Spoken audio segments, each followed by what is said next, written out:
హనుమంతరావు గారు ఒక్కసారి హరీష్ రావు ఇవాళ లక్ష్మీ నరసింహస్వామి దేవాలయానికి వెళ్ళారు. హరీష్ రావు లక్ష్మీ నరసింహస్వామి దేవస్థానానికి వెళ్ళారు. ఆ రేవంత్ రెడ్డి ఒట్లు పెడితే మేమేమో మొక్కులు తీరుస్తున్నాం అంటున్నారు. హరీష్ రావు కామెంట్స్కి ఏం చెప్తారు?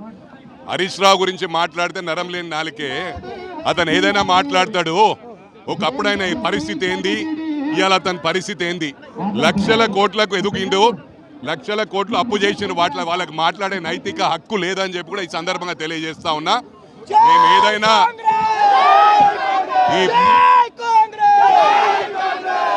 ఈ ప్రభుత్వం వచ్చి 8 నెలలు అయింది.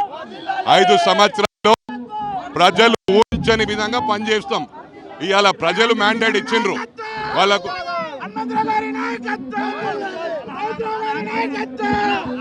వాళ్ళకు ఓపిక లేదు.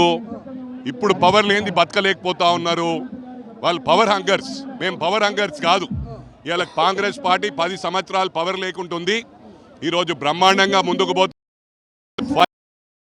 ప్రజలందరూ అప్రిషియేట్ చేసే విధంగా రేవంత్ రెడ్డి గారు ముందుకు పోతా ఉన్నారు. నెక్స్ట్ 5 సంవత్సరాలు మేము అడగకుంటూనే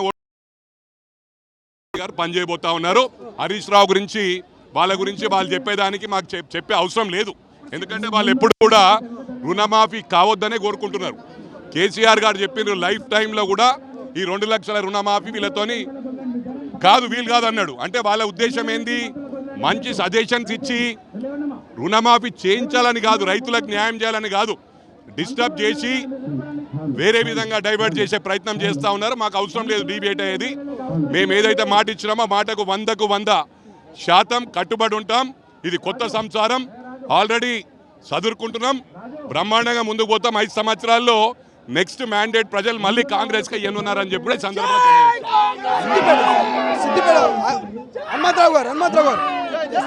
హనుమంతరావు గారు సిద్దిపేటలో హరీష్ రావుకు సంబంధించినటువంటి ఆ క్యాంప్ కార్యాలయం మీద కాంగ్రెస్ గుండాలు దాడి చేశారు అంటున్నారు. ఇది ఎంతవరకు వాస్తవం? గుండాయిజం వాడు చేసిండు. వాడు ఒక డీసీపీని పట్టుకొని లంజా కొడుక అన్నాడు. వాడు గుండె మీద చేసుకొని ఆత్మ పరిశీలన చేసుకోవాలి. హరీష్ రావు గారు వాడు కిరాయిలను పెట్టుకొని పేమెంట్ చేస్తాడు. ఒక 500 మందికి పేమెంట్ చేసి వాళ్ళతోనే మాట్లాడిస్తలే. వాళ్ళు కూడా మాట్లాడే పరిస్థితి లేదు. హరీష్ రావు డబ్బులు తిని వాళ్ళు కూడా సైలెంట్గా ఉన్నారు. ఇక్కడ పనికిరాని మాటలు కాదు.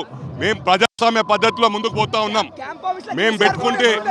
మేము మీటింగ్ పెట్టుకున్న రోజే మీటింగ్ పెట్టుకున్నాం. ఆ పర్మిషన్ అడిగాలంటే క్లియర్ కట్ అర్థమవుతుంది.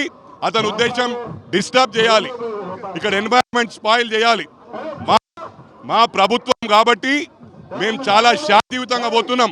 మమ్మల్ని రెచ్చగొట్టే ప్రయత్నం చేయకు హరీష్ రావు, నేను బొంద పెడతామని చెప్పి సందర్భం తెలియదు.